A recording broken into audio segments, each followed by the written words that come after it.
Parang nakabangon pa ako, guys.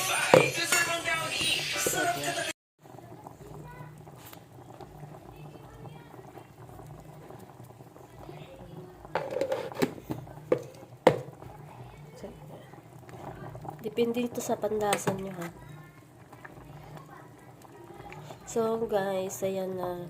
Ito pala yung yellow pen na binili ko kahapon. Ayan. Tapos, ayan na. Ginawa kong tinolang isda. O, diba? Pang Bisaya. Bisaya lang talaga ang makarelate ito, guys.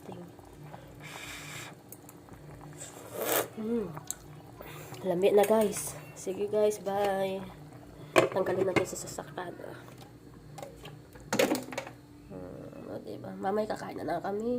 Thank you for watching.